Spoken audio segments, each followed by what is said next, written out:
Hi, I'm Elaine Engelhardt from Utah Valley State, and this class is Ethics and Values. It's on Episode 7, and welcome. It's good to have you here.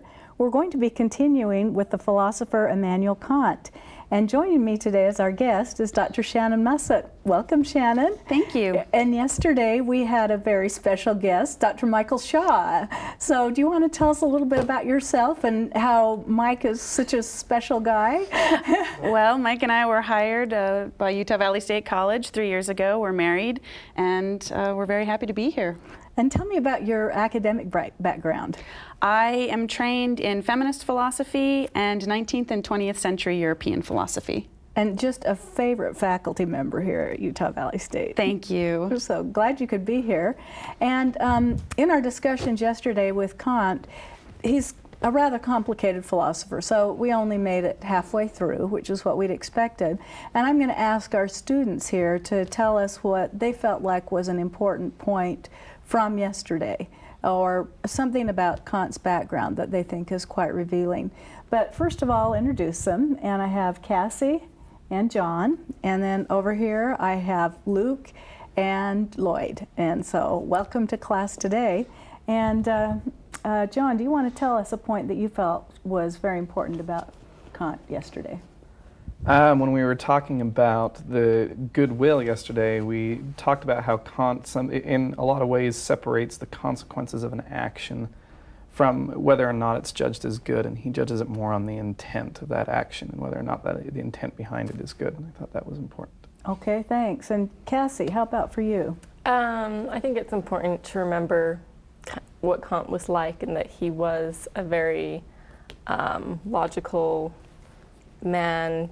Didn't have a lot of, didn't do a lot with society. Just he was in his ivory tower, as Lloyd said, and also that I think that goes along with the fact that he separated emotion completely from reason. Yeah. Okay, thanks. So people certainly came to see him, but he didn't want to travel much. Kind of like staying there. How about you, Lloyd? I think probably one of the most important things was the a priori, a posteriori distinction we talked about. How for Kant, like we talked about Hobbes earlier, Hobbes was trying to look at people and trying to understand how they were working. Whereas for Kant, he just wants to go off reason alone. He doesn't want to base anything off experience and just do everything off his own reasoning and off his own thinking and logic. Very good, and it turns it into very much non-consequentialism or deontology. Okay, thank you. And Luke? I wasn't here, but I enjoy Kant, and I think he's very important if we think about him in terms of, political philosophy is important to me, and his categorical imperative and so forth forms the basis of John Rawls' theory of justice, which we'll be talking about later, which I think is extremely important in political philosophy. So. Oh, and he's certainly foundational for many philosophers, especially the continental philosophers. So Shannon, can you tell us some of your favorite thoughts about Kant? Just a couple. Well, one of the things that I love the most about Kant, and probably the thing I love the most about him, is that although he's so difficult to read and so difficult to understand, if you can grasp the categorical imperative, which is just one sentence, you can grasp the entirety of his ethical system. And it's so beautiful and simple when you grasp that I love it for that reason. Oh, wonderful, because you get to do the categorical imperative today. Well, I think we'll start out with just a little bit of a review from last time, and then we'll just move forward on into the hypothetical imperative and the categorical imperative. Wonderful. So let's go ahead and pull up the next slide that tells us about will is practical reason. And do you mind reading this for us, Lloyd? Sure. Everything in nature works according to laws. Rational beings alone have the faculty of acting according to the conception of laws, that is, according to principles, i.e., have a will. Since the deduction of actions from principles requires reason, the will is nothing but practical reason. Okay, Shannon, do you want to tell us a little bit about that? It helps us kind of pull together last time as well as move on into our categorical imperative. Well, what's so important about this particular quote is this idea of lawfulness. And so Kant was very inspired by Newton, and he recognized the fact that the world operates according to these natural deterministic laws. However, human beings don't operate solely according to determinism. Our bodies might, but our wills or our minds or our souls seem to have some other kind of conception of law, and it's a law that we can form for ourselves and choose to follow or choose not to follow. Okay, and so it's going to help us in understanding also our intention behind why we do this act as well. Exactly. And is it for the consequences, or is it because we're doing it because we ought? Exactly, because it's simply the right thing to do. Okay, and in fact that's what our next slide tells us. And Luke, would you read this one for us? Yeah. All imperatives are expressed by the word ought or shall, and thereby indicate the relation of an objective law of reason to a will.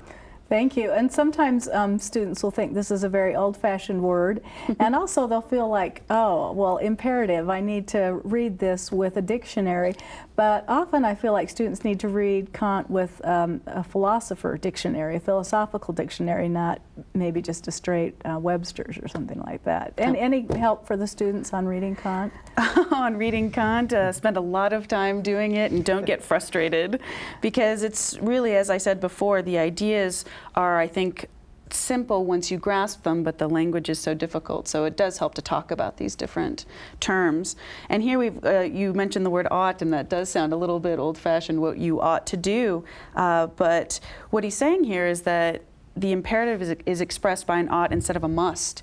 So if I fall down, I must go to the ground because gravity is acting upon me. I don't really have a choice in that matter. But this imperative is really more of an ought. It's something that tells me I really should do this or not do this, but nothing's going to force me one way or the other in the same way that gravity might. All right, perfect. Any thoughts or questions on this? Okay, well, let's just move on then to the next graphic. And would you read this for us, John? Hypothetical and categorical imperatives. If now the action is good only as a means to something else, then the imperative is hypothetical. If it is conceived as good in itself and consequently as being necessarily the principle of a will which of itself conforms to reason, then it is categorical. John, this can be a tricky concept, understanding the difference between a hypothetical imperative and a categorical imperative. Can you define for us this hypothetical imperative in your own words? A hypothetical imperative is something, an action that something you do when you're looking for the outcome.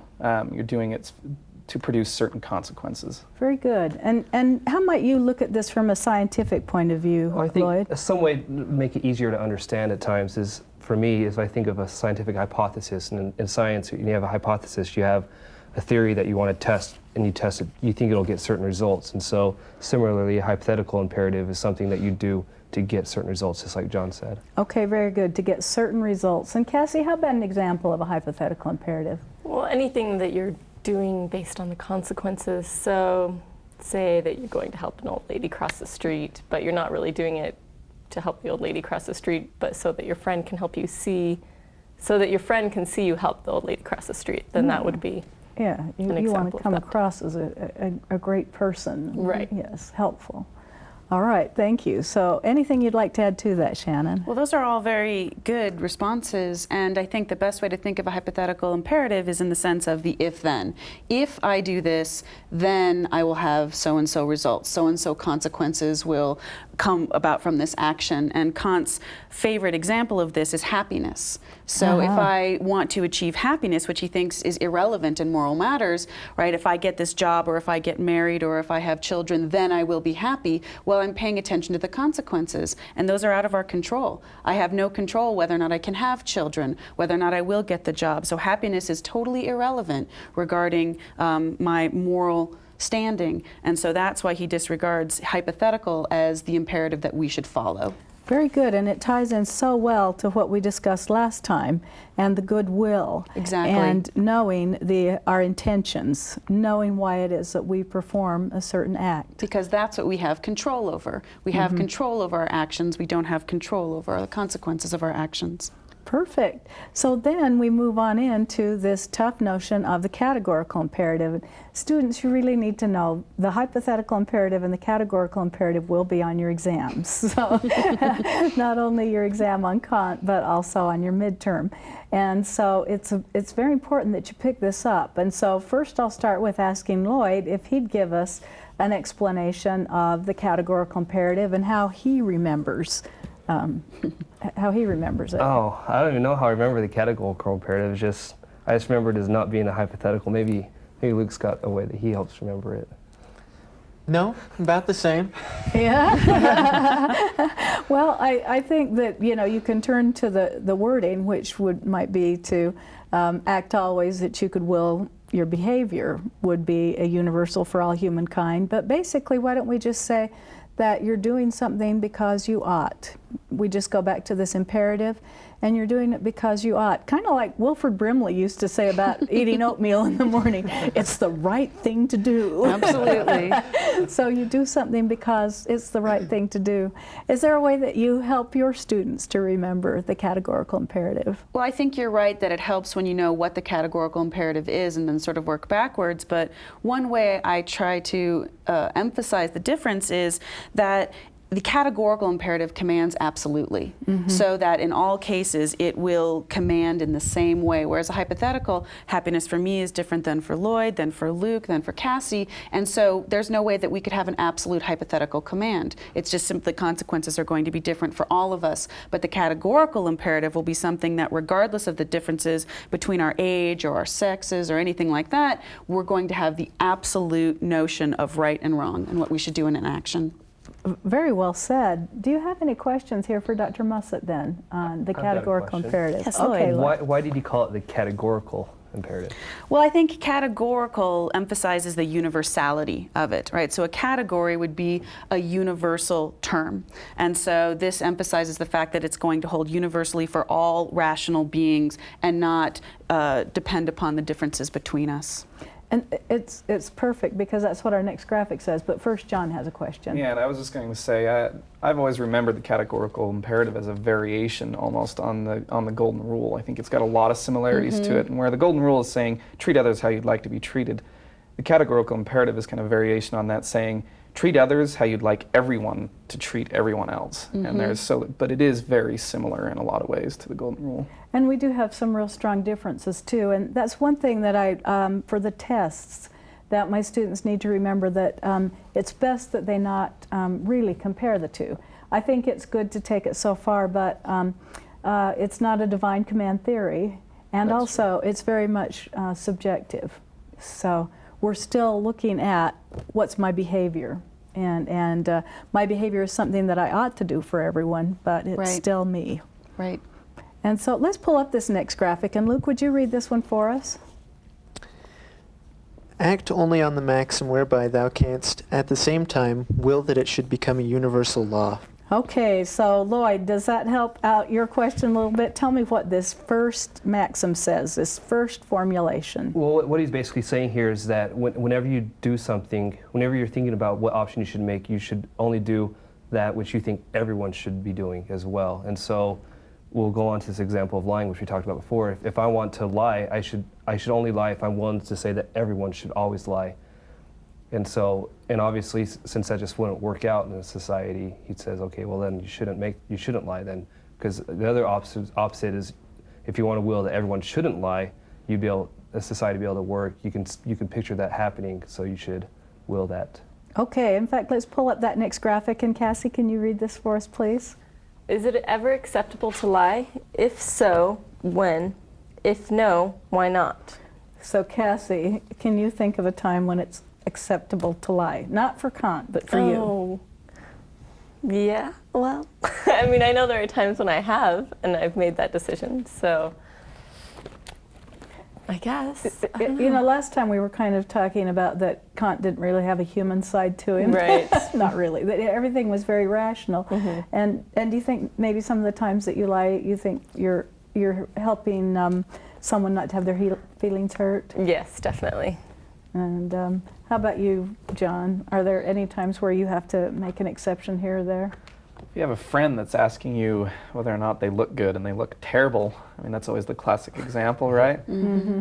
I'm not sure that you should be honest with them, seriously. Mm-hmm. It's sometimes it's kind of like you should just bite your tongue, tell them it's okay. Yeah, they look fine, and just go on with it. You know, Sometimes. I think those are tough social situations because I used to ask my late husband how I looked, and he would always tell me the truth. I expected he would tell me the truth, but I'm certainly not going to ask one of my students here, you know, does this make me look fat? Right. You know, because I'm really putting them under a lot of pressure here. Right. And so I think that there are definitely social situations where we should be very careful. Are we forcing someone into feeling like they have to lie to spare our feelings? Because Kant's going to say, don't do it. And most of our philosophers really say, it better be noble, you know, not just over fat. Right, exactly.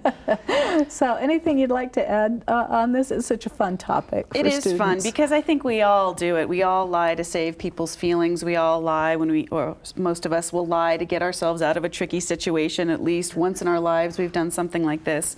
And Kant's not denying that we do that. He's just saying that there's no way that reason could possibly command that that's okay to do. And so sure, we lie to save people's feelings, and as he says, there may never be a person who's ever been completely truthful, but that doesn't mean that reason doesn't command absolute truthfulness from us. And so you can see, again, we have no control over the consequences of that. Say, using John's example, I tell my friend, yeah, you look fantastic, and he leaves and goes out into the world and makes a complete fool of himself because he looks like a total, you know, schlub. And so really the consequences of my lie were completely out of my control, and I had unintended consequences. So since I have no control over that, the one thing I have control about is the morality of the action of not lying to him in the first place and saying, actually, you don't, in fact, look okay, as Elaine's late husband did. Right, and even my daughter, very honest with me about how I look. Sometimes when people will ask me a tricky question, I'll say, well, would you like to know the truth or a lie? Exactly. And then that lets them know, you know, this is a sticky situation, and of course they're always going to say, well, I want to know the truth. I'm a grown-up person. I can handle it even if it's going to hurt. And right. Then you kind of move forward with it. But I think maybe sometimes we can warn people. Right. Well, you've asked a rather tricky question. Well, and Kant's, I think the even more significant example that Kant gives, of course, is the example of what happens when the murderer comes to your door and you're hiding your friend inside, and the murderer says, is your friend inside? Can you lie in that circumstance? Because of course you would think, well, yes, I'm going to lie. I'm not going to tell the murderer that my friend is hiding inside so that he can get her. But Kant would say, look, that's still a lie, and you have no control over the consequences of that action. So even in that case, you can't lie to save the life of your friend. You can do other things. Sure. Right? But you can't lie. And I think that's the example that people think, whoa, Kant, talk about having an inhuman side. Who's not going to lie in that particular instance? Sure. In fact, the philosopher Cicely Bach, in her book on lying, she says, maybe you'll go for deception and you'll drop a tray of silver on the floor or something. Oh, look what you made me do. You've made me so nervous. Help me pick all this up.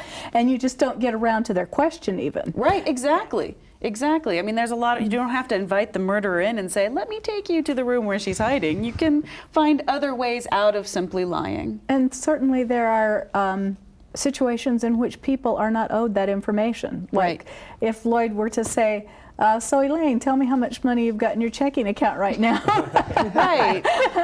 I don't have to answer him. You know, I don't need to feel compelled to tell him the truth or a lie. I can just say, you just think about that all day and guess. So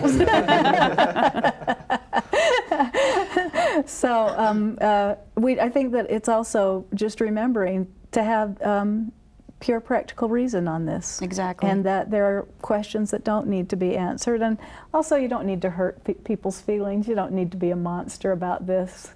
I don't know how direct or blunt Kant was, but I think there are ways where we can even say, well, I sure like the black shirt better than I like that one that you've got on, John.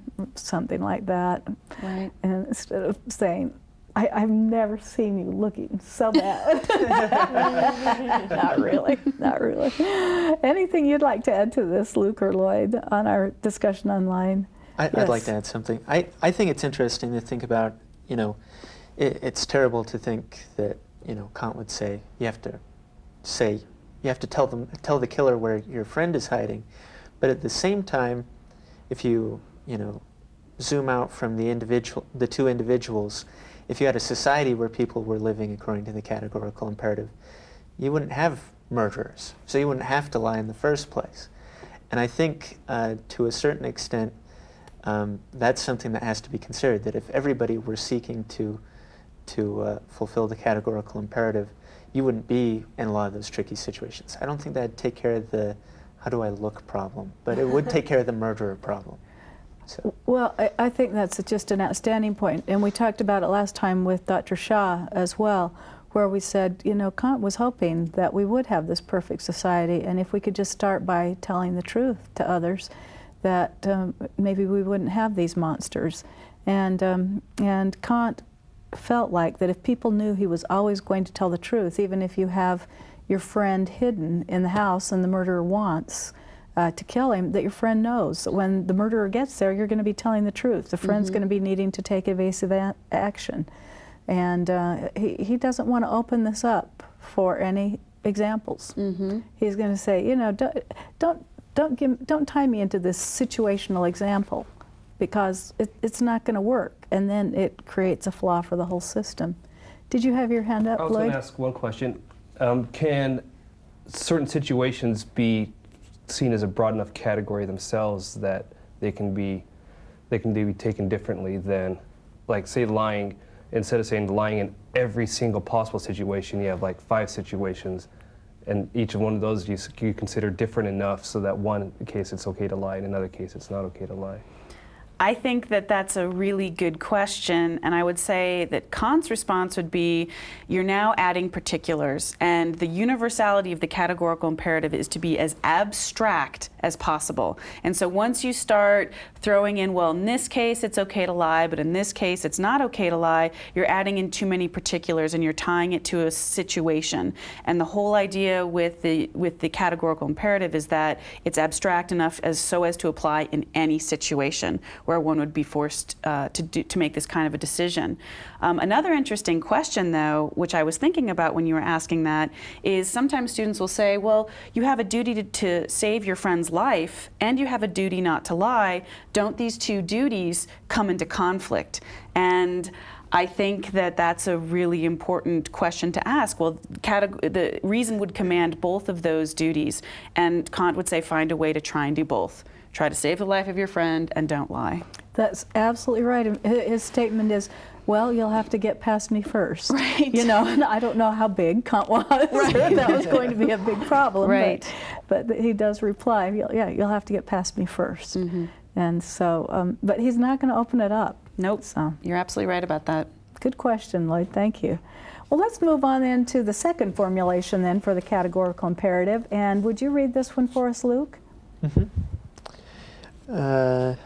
So act as to treat humanity, whether in thine own person or in that of any other, in every case as an end withal, never as means only.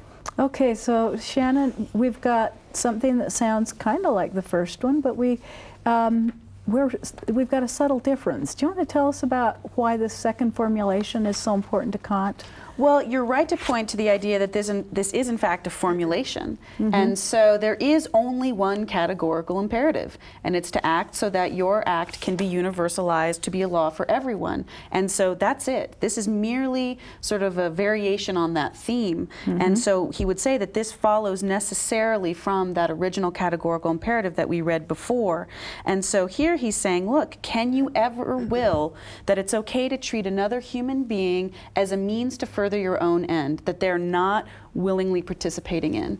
And there's no way you possibly could. That I could use you as a means rather than respecting the fact that you're a rational being and that you have your own ends that your reason is guiding you to fulfill. So the example that I always like to think about is the weight person. So you go to the restaurant, and there are two ways basically that you can treat your waiter or waitress. You can either treat her as simply a means to bring you food, and therefore you can disrespect her. You don't have to respect her as a human being with her own goals. You can just say, bring me my food now, and treat her just as a thing. Or you can recognize the fact that this is a job to be a means to further your own end of eating, but that that's not the only thing that she is doing. That perhaps she has, or she does in fact have other ends that she's pursuing, and I have to respect those ends and therefore treat her with respect. And so I can never simply treat her as an object to further my own goals. Oh, outstanding example. And do any of you students have an example of a time when you were personally used, where you truly felt used and thought, you know, definitely this is not something that we should be universalizing? Anyone here? Sure. Sure, John. I don't And then have a Cassie. personal example, but I do have the example I always think about is I always think about the worker on the assembly line who is there and he's being used as a means to produce profit for a corporation. Whenever I read this, that's what I'm always thinking of, because that person is usually being used as a means, and I think that Kant in this way is very politically applicable. So. Where you might run into just a little bit of a problem with that is that you are being paid for this, so you are willingly doing this.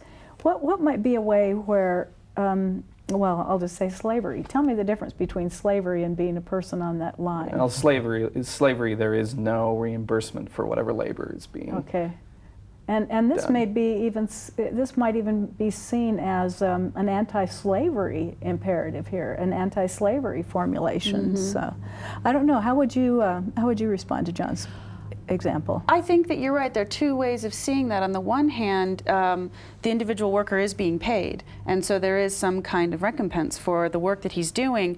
However, the employer has two ways of treating him, right? He can either say, you're simply a worker and I pay you, so that's enough, and I can treat you however I want to because, look, I'm giving you money, in which case I'm just treating you as a means. Or I can be the kind of employer or boss who recognizes, wait, you've got your own ends that you're following. How can we best meet each other's needs? So maybe I'll make sure to give you health care and to see that you're not being overworked and to give you safe working conditions and things of that nature. So again, it just depends on how the employer really responds to his or her employees, and which would determine the difference between the means of treating someone as a means and an ends on an assembly line.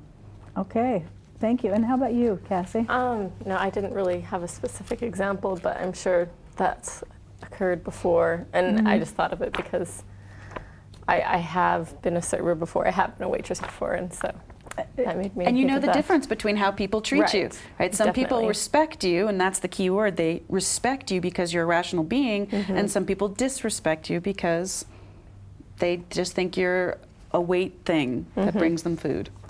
I think the car example is often a good one too, where you're the one in the apartment with the car. And so your roommates like you a lot when they need the car. Yes. And but then if you ask them for some kind of favor, then they're not willing to help out at all. You're just needed for the car. Excellent. That's you. Absolutely. Well, let's go on to the next graphic. And Lloyd, would you read this one for us, please? Sure. Now I say, man and generally any rational being exists as an end in himself, not merely as a means to be arbitrarily used by this or that will, but in all his actions, whether they concern himself or other rational beings, must be always regarded at the same time as an end. Okay, so basically, Lloyd, we're following up on that formulation, the second formulation of the categorical imperative. You want to tell us a little bit about how this is adding more depth to it? Well, he's just continuing on, pretty much saying the same thing. He's just elaborating more, just saying, look, you have to treat humanity, human beings, as ends in themselves, as beings, as persons with worth, and not just tools or something that you use for your own advantage. Okay, thank you. So definitely slavery would not be Right. acceptable according to this imperative. Right. Okay, and now let's move on to the next graphic. And Luke, could you read this one for us, please? All objects of the inclinations have only a conditional worth, for if the inclinations and the wants founded on them did not exist, then their object would be without value. Okay, so what does this mean for us then, Dr. Mussett? Where is this where is this taking us? Well, I think that, again, we have this idea, again, if you use the example of happiness, which is really for Kant the fulfillment of the sum total of all of our inclinations, you can see how that would be conditional. There are so many conditions that are going to depend upon the fulfillment of all of these different inclinations that we have. Probably most of them won't even be met. So that's only got a conditional worth. And again, if the inclinations and the wants founded on them did not exist, in other words, if I didn't want those particular goals or consequences to happen, then there would be no value to it whatsoever. And that's Kant again referring to the idea that the only thing that has true value is the goodwill. All right. Not my individual inclinations, not my individual desires, but solely the goodwill, because that is not conditional, it's unconditioned. Very good. Questions or thoughts on this then? Luke?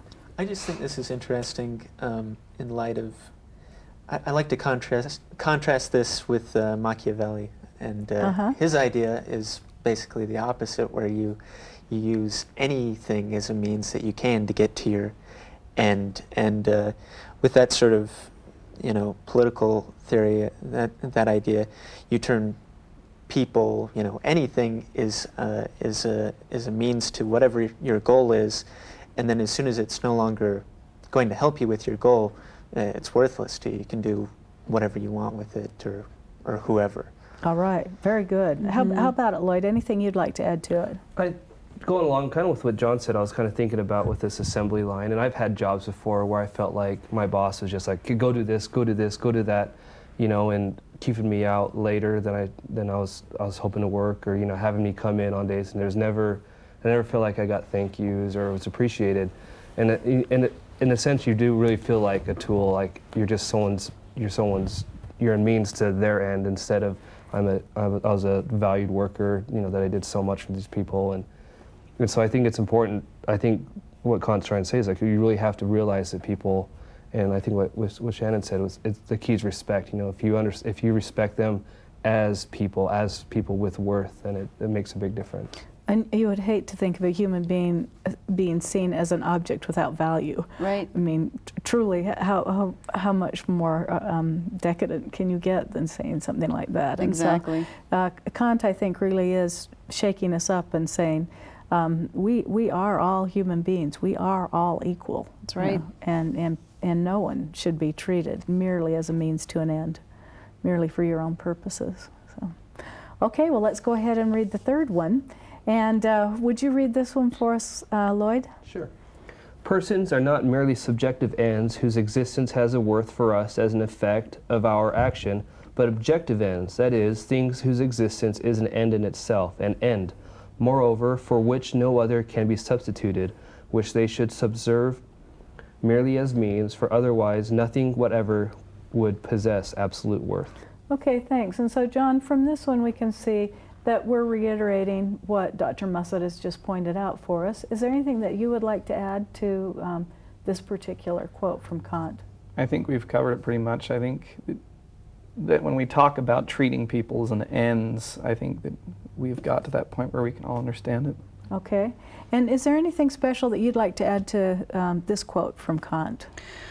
Just simply this idea of the difference between a subjective end, which we all have our own individual subjective ends, and an objective end, which is this emphasis on rationality and universality, which I think, again, we can recognize through this particular idea here. We talked about that a little last time, but maybe we should just go over it a little bit. So what would be the subjective end then, Lloyd? The subjective end is the subjective end is yourself, because you're the subject who's making the judgment, and so, whereas the object would be the person you're making the value judgment on. Okay, and what would be an objective end when we're looking at the objective? Well, I would say that the key objective end is to act rationally, to be a rational person who follows the moral law and the categorical imperative, whereas my subjective end might be to make money so that I can buy a house. Okay. And when I'm looking at objectively, I'm looking at universality. I'm saying, Exactly. how does this affect everyone? Exactly, because Cassie might not be interested in buying a house. That just might not be a subjective end she has, but she is interested in being a moral person. Okay, great. Lloyd? I've got a quick question. When he's talking about persons, what was Kant's I don't want to go too deep, but what was Kant's definition or idea of what constitutes a person? Or could someone lose that worth? Well, one of my favorite things about Kant is that you notice that he specifically says rational beings. Kant very much believed that there was alien rational life. So it's not just human beings, it's rational beings. So what constitutes a person would be somebody with reason. Now maybe what you're going into a little bit is, what if I'm developmentally impaired? Or what if I'm immature, my reason has not yet come into its full working? And really what I would say to that is, that's one of the weaknesses in a system like Kant's, where everything is focused on rationality, and you don't really have an ability to deal with people who don't fit in what could be a very narrow understanding of rationality. Somebody who's able to understand law and follow law. Well, children can't do that, right? We have to give the law to them, so they're irrational. How do they fit into this? But one of the great things about Kant is, going into Elaine's earlier point, this idea of slavery. Insofar as you are a rational being, you fall under this. So it doesn't matter what country you live in, what time you live in, what your sex is. Insofar as you're a rational being, you have the ability to follow the moral law, so therefore you have to be treated with respect. So it's narrow on the one hand, but also very freeing on the other. You know, this is kind of a silly point to bring up, but Kant's writing is certainly coming from the 1700s, and one of his followers asked him, well, where do women fit into this? And he said, well, women are quite loquacious, and they're good for raising children. Because of this loquaciousness, they can teach them how to talk. But men can do this as well. So let's just move on to weightier matters. Right. So we never did quite get the answer if women fall into this area of rational beings. So. I like to think of Kant as sort of falling into the same mistake as the original founders of the United States of America, where they recognized that all human beings are equal, but they had slaves. And Right. Kant recognized that all human beings are rational, but he didn't quite realize that women were rational. So it's the same sort of brilliant insight, but yet you don't quite see it in your everyday life. Yeah, yeah. Okay, well, let's go ahead and pull up the next graphic, because this one's going to tell us about the third formulation.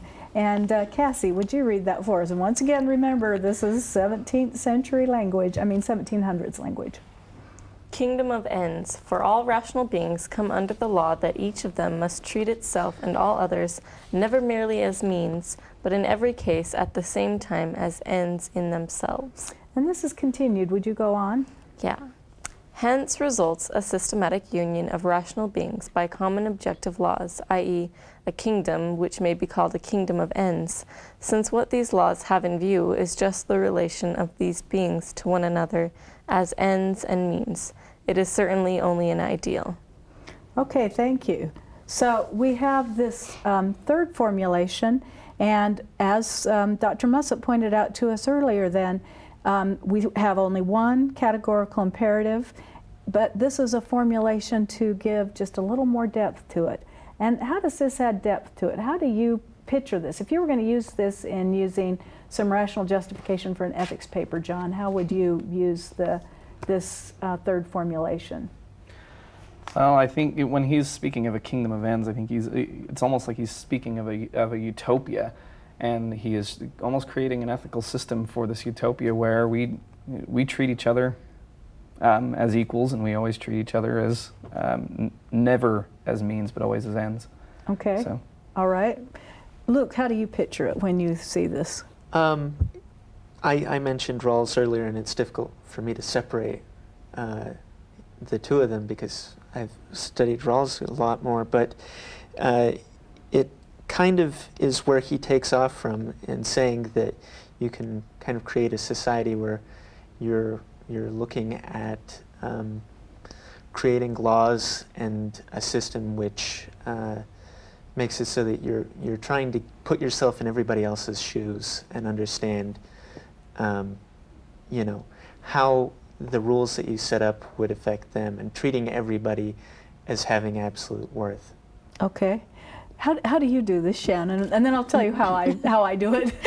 Well, pulling from both of the last two comments, when John talked about this idea of a utopia, I think there is something utopian, very utopian about it, and that's why he ends by saying it's certainly only an ideal. I mean, it's something to strive for. Is it possible that everybody in a society could operate according to the categorical imperative? It's hopeful, but regardless of whether it's possible in actuality, it's what reason commands. Right? So reason commands this, even if we can't ever make it work perfectly. And then Luke actually earlier had said, look, in this kingdom of ends, you're not going to have murderers. You're not going to have a situation where you have to lie to the murderer. And honestly, you're not going to have people asking you, do I look fat in this? Because they're going to recognize that what's important is morality, not something superficial about how I look in a certain outfit. And so in a kingdom of ends, all of these problems of can I ever universalize murder? Can I ever universalize theft or lying? They won't even be a question, because we would be operating in a society where those instances, those situations would never even arise. Perfect. I really like that. Another way that I kind of fantasize on this is being in a judicial robe, or kind of a British legislative robe, and having the very heavy responsibility on me legislating with pure practical reason what would be the actions that all society can do, and feeling a very heavy burden of this. And so I like to put students in that position and say, now how would that feel if you really couldn't allow yourself to do anything that you wouldn't allow everyone else to be doing in this given time? So. Right. And it would be very difficult to be the only person in the society doing that, but if everybody in society was doing it, it really wouldn't be difficult at all. It would be, for Kant, a wonderful society, and some people think it's a little scary, but he thinks it would be a wonderful society. Well, and just think, if we would have been able to apply this all these years, we might not be having the wars and the problems and the inequalities between people, and absolutely, and even all these notions of governments being able to lie to one another, and having to have these extensive spy and intelligence networks, right. And very little trust. And for Kant, we would develop such a wonderful trust. So. Right, and which is why maybe he's not so inhuman after all. Maybe he's very much a humanist, because he cares about that aspect as opposed to simply the few in power having power over others. I mentioned to Michael last time that I really felt like a lot of Kant does come down to this concept of love, not the romantic love, but truly love for humankind, and that he'd like to see this utopia, as John pointed out. Any other comments about this, Cassie? Yeah, just as you're talking about it, it does sound very idealistic, and it does seem like everything would run smoothly and well, but at the same time it does feel pretty sterile and stifling, or something like that. I don't know. Okay. To me. And how about for you, Ben? John. I called him Ben last time too. I hope I don't rename him during this class. I just remember it coming up last time that Kant actually believed that this was possible and was going to happen. I mean, do we have any, I think that was mentioned last time, do we have any definitive writings of his that actually say that he believed that it was going to take place, that it was going to happen? Oh, I think he was really, I think he really felt like he was right on the mark. I think his he later felt like political writings, he did emphasize that this was actually possible to implement in actuality. But again, I focus more on the idealistic aspect of it. I think that he may have been aware that it was not going to be perfectly implemented, but he did have a cosmopolitan idea of the way that this could be implemented in all sorts of societies. He did. He didn't back down from it. This was the ideal. But going to Cassie's point with the idea of the sterility of this notion, one does have to ask yourself, what about art, right? What would art look like in a society where no lying is possible?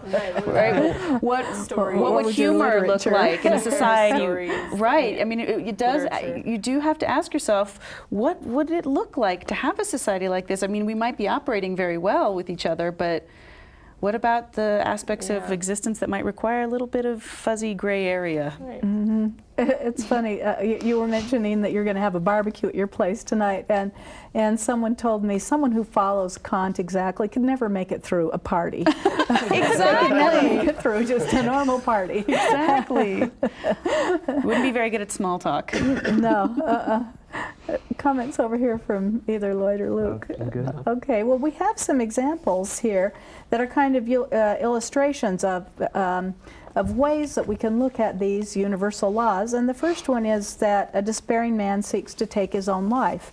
And last time we pointed out that for Kant, suicide is not allowable. And why is this, Shannon? Well, this is an example of a perfect duty to oneself, that Okay. you would basically be using a principle of self-love to remove yourself from pain in order to end life, which requires self-love. So it's simply a contradiction, and reason can't handle contradictions for Kant, so there's no way you could ever use the same principle of self-love or self-preservation to kill yourself. And so there's absolutely no possible way. So one would think that Kant would be opposed to mercy killings or euthanasia, because there's no way that you could ever justify killing yourself. All right. Any comments or questions on this one, being able to commit suicide? Lloyd? You know, if you just apply the basic categorical imperative, so that you're saying, oh, well, if I want to kill myself, then I ought to be able to make that a law that everyone should kill themselves. So then, if you could really conceive of everyone having a law that everyone should kill themselves, it just doesn't work out. So you can do the other way. You say, well, I shouldn't kill myself, and you should say, okay, everyone shouldn't kill themselves, and that would work out. So. Okay, and Luke, since you weren't here last time, I'll ask you Okay. the next one, because we discussed this a little bit last time, but review is always good. You have a desperate man in need who wants to borrow money, and I said it was that I really needed a hamburger, knowing that I will not repay it. How does this go against his formulations? Desperate person needs money. I have no idea. But I'm telling you, I need money from you so that I can buy a hamburger, and I'll pay you back, but I know I'll never pay you back. Okay. It's a lie. Yeah. Way to lie. Yeah, it is. It's a lie. It's breaking a promise, which is, it's a lie. Okay, and that's probably what Kant would say where we start with universalism, with universality, is could we all just not lie? Right. Right. And so I'm going to have to just be straight with you, aren't I, and say, Luke, I'm really hungry. You know the feeling. I really do, actually. And I can't pay you back. So will you buy me lunch today? That's right. Okay, so instead of feeling like you have to get yourself into a lie or that you're in a sticky situation, for Kant, the best thing to do is just be straight. Right. Anything you want to add to that? Or? No, just that that's an example of perfect duty to others. There's absolutely no instance where I could lie. Okay, all right. And Cassie, the next one that we've got is a man with useful talent prefers to live a life of pleasure and indulgences. And I'm sure you don't have any friends that fit into that category. But what would Kant say about that? That's, you're not doing anything. You're not fulfilling the goodwill. You're not doing the goodwill, the greater. I don't know how to say that. You're doing fine. Should we have John help you out? As far as a man with useful talents, I mean, it's almost like he's saying you do have a duty to yourself to fulfill your talents. And I mean, if you're an intelligent person, that you should use that. And that's one thing I do like about Kant. I mean, if he's going to use that example, if you have something that you're talented at, you utilize that. Okay. And he's going to expect us then, going back even to this notion of self-preservation, that if you have these gifts, what are indulgences and pleasure? They're really nothing. They're absolutely nothing at all. And so how do you respond to this one then, Shannon? Well, this is interesting because it's an imperfect duty to oneself, because Kant says, you know, it is possible to imagine a society where people don't develop their talents, and he uses an incredibly racist example, actually, and says the Pacific Islanders, for example, live lives of pure pleasure and indulge themselves, right? Yeah. Because he just has this completely wrong-headed idea of the way they live, but he says it's possible for that society to subsist, but it's not desirable. We wouldn't want people who could possibly develop their talents to figure out a cure for cancer or something of that nature, and then not to actually develop those. So it's possible for society to subsist, but reason would never command that that's the way we should go. So it's imperfect because we don't have to do it, like we have to not lie, but we should do it. All right. And we move on into the last one. Lloyd, maybe you can help us with this one. We have a prosperous man, and he's surrounded by others who suffers, and he wonders what concern of this is his. Well, if others are suffering, and if he wants to treat others, as assuming these others are rational beings, then if he treats them and wants to respect them as rational beings with value and with worth, then he ought to look at it as how is he going to be treating them? Is he treating them as, if he's got the means to help them out, if he's really respecting that, he's going to do that because it's the way to properly respect their worth. Okay, thank you. Now, anything you'd like to add, Luke? I think that's kind of, I think that idea is interesting because you could, Kant would say that your duty is to go out and immediately seek to help people who are in need. And if you were to go and take somebody like Andrew Carnegie, he wasn't very good Kantian because he spent his life accumulating wealth and doing it, not always honestly and kind of exploiting people. And at the end, he decided that he should try and help people out, and he helped out a lot of people.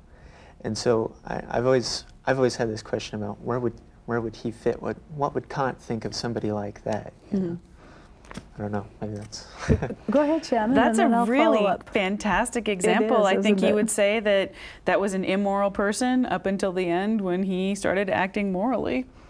But that's a great example. Yeah, and I mean, if Carnegie had perhaps, I don't know, sought to help people his whole life, maybe he wouldn't have helped as many people because he wouldn't have made as much money. But again, the question is, did he do that at the end of his life because it was the right thing to do, or did he feel guilty? Yeah. Or did he want to improve his public image? Because if it was under Absolutely. those reasons, then it has no moral worth because he's that's true. acting out of inclination and not reason. But if he just one day woke up and realized, wow, the right thing to do, which I doubt happened, is this because it's simply the right thing to do, well, then that action would have moral worth. Yeah.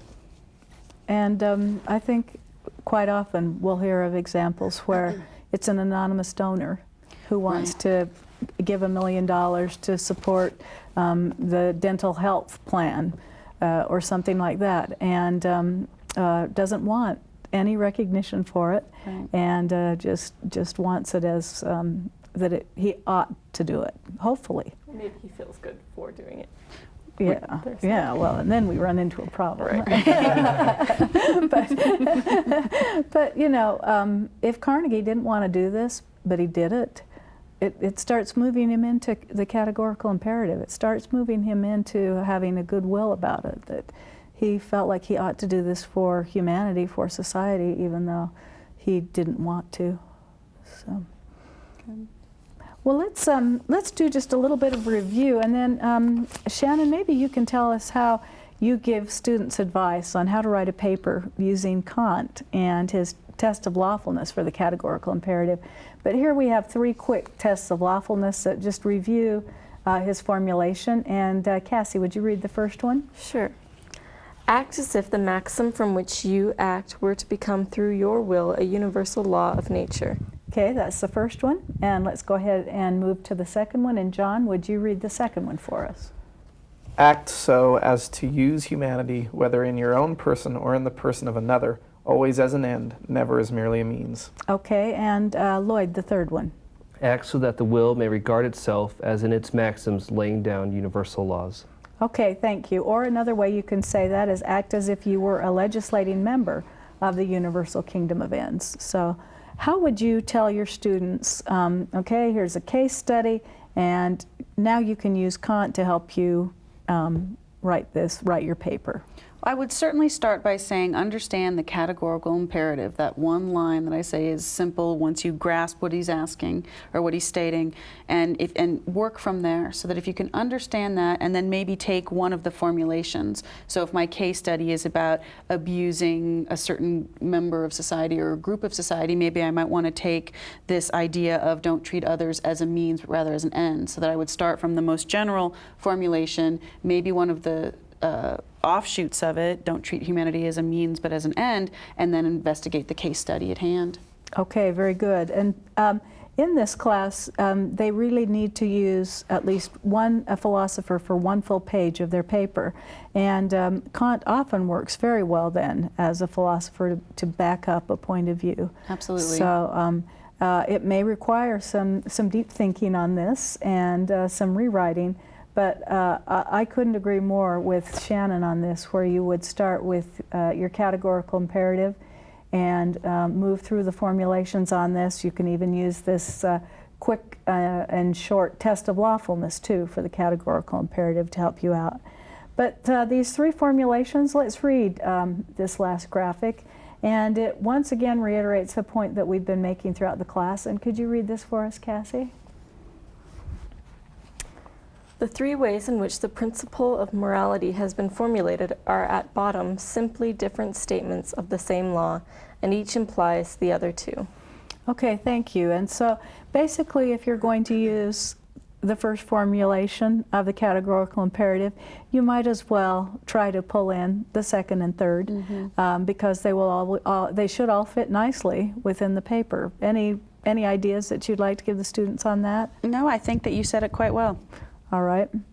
Any of you students want to give other students advice on writing papers using Kant as a philosopher? I'll say something. Okay. Just as I've gone over some of these papers for this class, the big thing is if you're doing a paper on Kant, you need to use the categorical imperative. I mean, especially a paper using his moral theory. I mean, without that, it's kind of just blank, and you've missed what his moral theory is if you're not using it. So. All right. Really important to make sure you use that in your paper. Okay. Well, this has been a great class period, and it's been so nice to have you here with us, Shannon. Thank you. Thank you so much. It's been a pleasure. Yes, and our next class period is going to be on John Stuart Mill, and we'll have Dennis Potter here with us to go over those concepts, and it'll be kind of fun to make the segue from Kant right into Mill. It's a perfect segue. Yeah. Well, thanks to all you students, and enjoy studying, enjoy reading and rereading Kant. Bye-bye.